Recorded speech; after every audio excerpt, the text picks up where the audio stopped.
Batgirls issue 9, Becky Cloonan and Michael Conrad writing. There's those pair again, and Neil Googe on the art this issue. So this is we're kind of into a new arc, and if you remember during the first arc, there was like a sort of running like subplot of there's a serial killer in the area, and Steph was convinced it was this old neighbor. Well, that's kind of becoming the main plot now. And once again, I'll say that much like the last two issues, it is a better book now that it's more focused. The third person narration is still a bit of a pet peeve, but other than that, I did quite enjoy this issue and have very little to complain about. The art change obviously is a little. I do wish it was Rodriguez back again, but Googe does a fine job. It's nice and cartoony. It kind of fits better here than when I've seen him do certain other books, so that's good.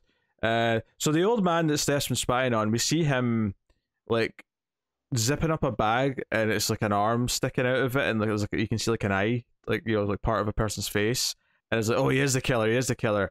But no, then it's revealed later when they find the bag that it's actually just like mannequin arms and heads and stuff. Like it's not actually a body.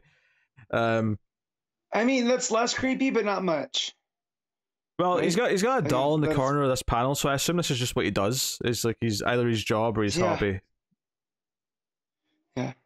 Mannequin parts. Still creepy. Yeah, it's a bit creepy, but you know, that's what it is. Cass is like hanging out in a bookstore. She's like reading now because she's obviously learned English quite well, so she's reading some Edgar Allan Poe, and Steph's sunbathing on the roof, but she's also doing that so she can spy on the neighbor who's across the alleyway. The one that she suspects of being a serial killer, not because she's being pervy, just I'll make that clear. But they've got a job for the night though. They've got someone to go and encounter. Babs has lured someone into a trap. It turns out to be KJ Beast, and there's a lot of references here to him, you know, Heart and Nightwing. So Cass at one point kicks him in the face and says, "This is for Nightwing." Then it's just a fun little fight. It's kind of nice that they're, you know, basically jobbing him out and making it look a chump. Oracle hacks his like the tech that he's got on his mask at one point, and it's kind of represented with her like sort of, you know, doing the na na na na na kind of face at him and stuff. You know, it's kind of playful. And then Cass German suplexes KG Beast. He goes directly. No, she's been watching some Kurt Angle. Yeah, she takes him straight to Suplex City. So it's a fun fight scene where he just gets his ass whipped pretty much. But there's a sort of weird moment at the end. So they win the fight, right, and they tie him up. But something flies past Steph when she's on the rooftop, and she stumbles off, and it's sort of a comedy pratfall into the dumpster.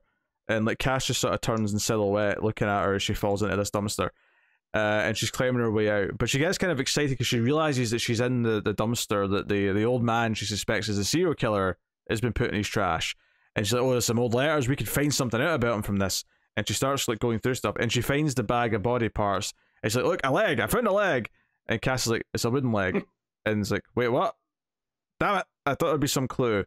And then the twist of the issue is they find the dead guy. Like the old man is dead. He's actually been a victim of the killer, and he's lying stabbed behind all the trash. And so there's a bit of a crime scene moment where they're looking into it.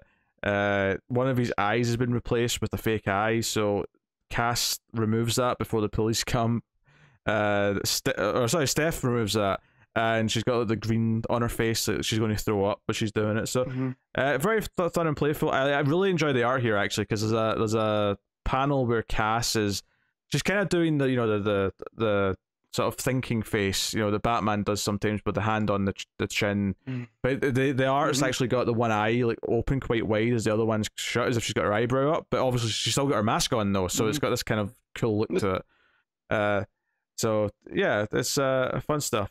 You know, I think when a good artist draws Cass with her mask on, it's always quite effective and entertaining, because you get like the expressions coming through this otherwise blank mask. So Montoya shows up to the crime scene, Commissioner Montoya that is, and the Batgirls retreat back to the base, and Steph is feeling a little bit guilty because she was so convinced the old man was a killer, and that she feels responsible that he's now turned up dead, because instead of like protecting him, she was thinking it was him.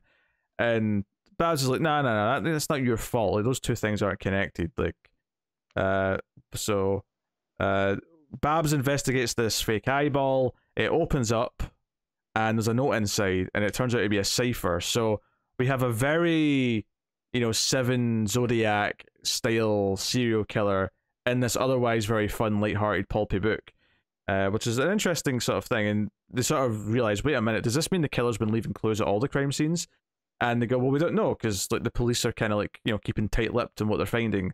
So maybe Babs will hack into the Gotham Police Department and find out what they've got.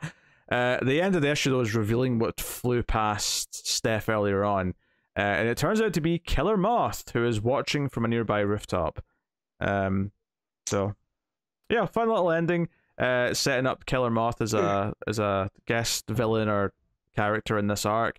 And all the serial killer investigation stuff is a lot of fun. I actually really enjoyed this issue. And I think Guji's art, well, I don't always like it. I remember he did an issue of Flash early on in Rebirth that I thought was really... It didn't work for the character. His head was kind of wonky. Here, his cartoony style actually fits the tone of the book, and I thought that it actually lent itself to all the kind of the over-the-top expressions that the characters make, and just how you kind of like endear yourself to them is helped with this art.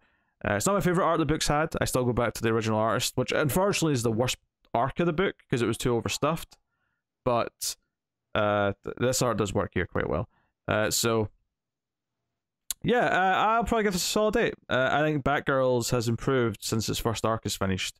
I would take out some of the witty third-person narration, which early on, because on the credits page, for example, it does the it does this thing where it says these girls are cool, and who else is cool, and it sort of lists like some of the creators that they're also cool, kind of thing. And it's like, okay, all right, you're being cute, and I could do without that. Luckily, it's not constantly there. It's only on like maybe 3 pages of the book, maybe 4.